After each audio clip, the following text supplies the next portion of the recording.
Welcome engineers. आज हम DFCCIL junior engineer civil के प्रीवियस के क्वेश्चंस करेंगे। ये क्वेश्चंस आपके 2016 के एग्ज़ाम में पूछे गए थे। आपका पहला क्वेश्चन है, the 4 kind of crystals in thin section of cement clinkers named by Tornebohm are alite, belite, celite and डेस। तो यहाँ पर आपसे पूछा गया है कि आपके सीमेंट क्लिंकर में पतले भाग में जो है 4 प्रकार के क्रिस्टल हैं, जिनको जो वैज्ञानिक कौन थे, टैम्बोलन द्वारा जो है नाम दिया गया था। उनके नाम क्या क्या हैं? एलाइट, बेलाइट, सिलाइट और कौन सा है? फिर यहाँ आपको 4 ऑप्शंस दे रखे हैं, जिलाइट,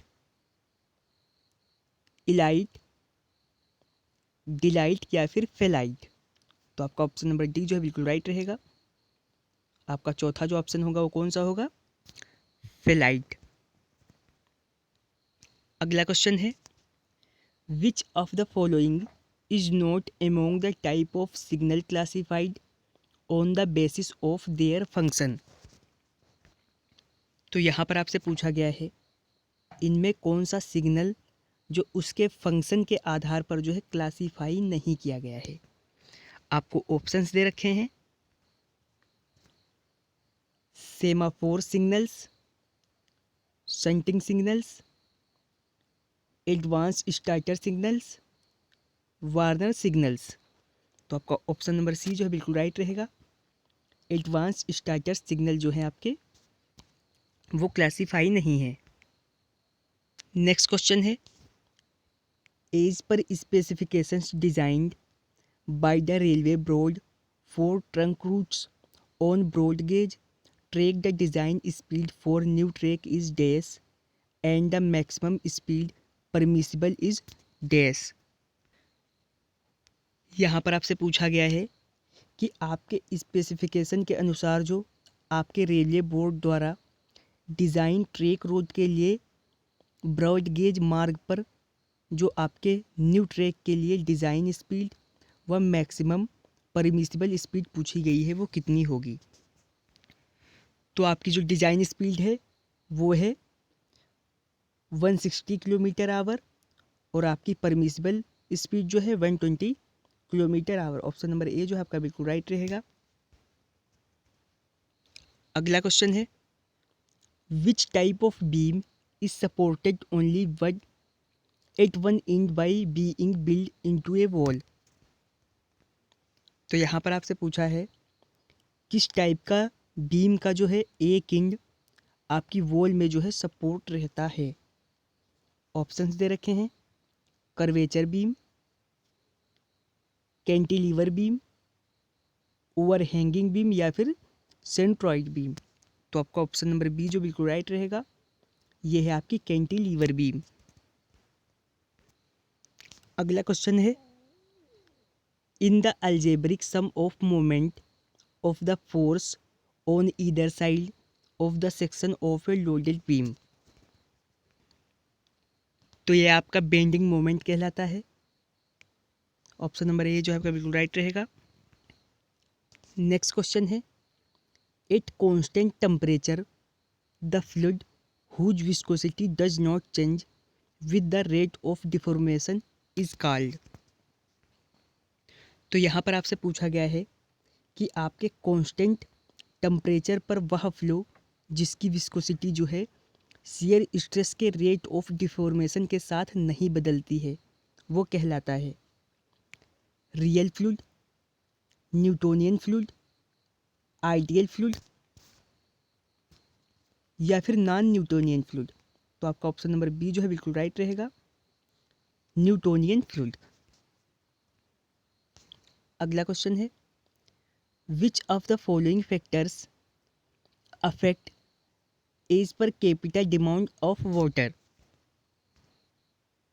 तो यहाँ पर आपसे पूछा गया है, इनमें से कौन सा फैक्टर है जो पर कैपिटा डिमांड ऑफ वाटर को जो है अफेक्ट करता है। Climate conditions of the region, या फिर industrial commercial activities of the region, या फिर पॉपुलेशन। तो आपके रीजन का climate condition, industrial and commercial region की एक्टिविटी व पॉपुलेशन जो है ये तीनों जो हैं अफेक्ट करती हैं। अगला क्वेश्चन है what is the name of process in which reducing chemical such as sulphur dioxide, sodium trisulphate and sodium sulphate is added to remove unwanted residual of chlorine from water।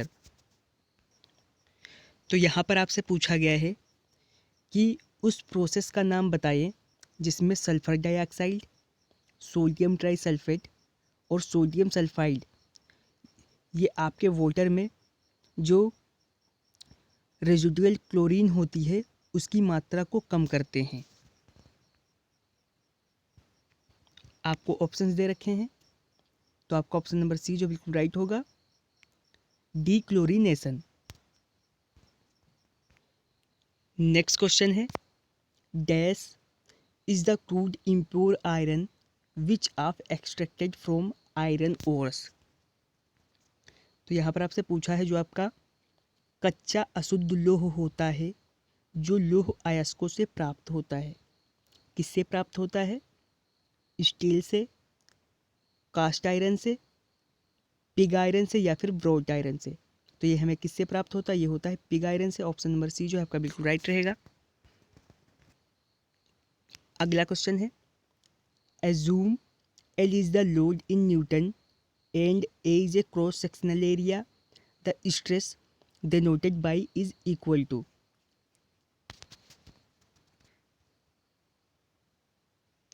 तो यहाँ पर माना L load है Newton में और ए जो है आपका क्रॉस सेक्शनल एरिया है, तब आपसे स्ट्रेस पूछा गया है, उसे कैसे डिनोट करेंगे? तो आपका बी नंबर जो है राइट रहेगा, एस बराबर L upon A. According to Hooke's law a material is said to be elastic if it return to its original unloaded dimensions when load is removal it can be expressed as.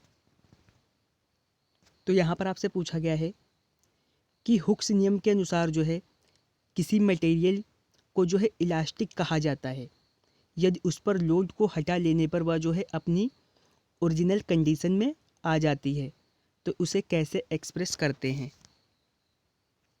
तो आपका option number D जो है बिल्कुल right रहेगा, stress upon strain बराबर constant. Dash is the normal stress when it acts into the area. तो कोई जब नॉर्मल स्ट्रेस पूरे एरिया पर एक्ट करता है तो डैश की जगह पे क्या आएगा? Compressive stress, tensile stress, torsional stress, या फिर शियर स्ट्रेस। तो आपका ऑप्शन नंबर ए जो बिल्कुल राइट रहेगा, ये रहेगा आपका कंप्रेसिव स्ट्रेस। तो आज हमने आपके DFCCIL जूनियर इंजीनियर सिविल के प्रीवियस ईयर का पार्ट जो है 1 कंप्लीट कर लिया है। अगर जो आपको वीडियो पसंद आई है तो वीडियो को लाइक करें और साथ के साथ चैनल को सब्सक्राइब करें।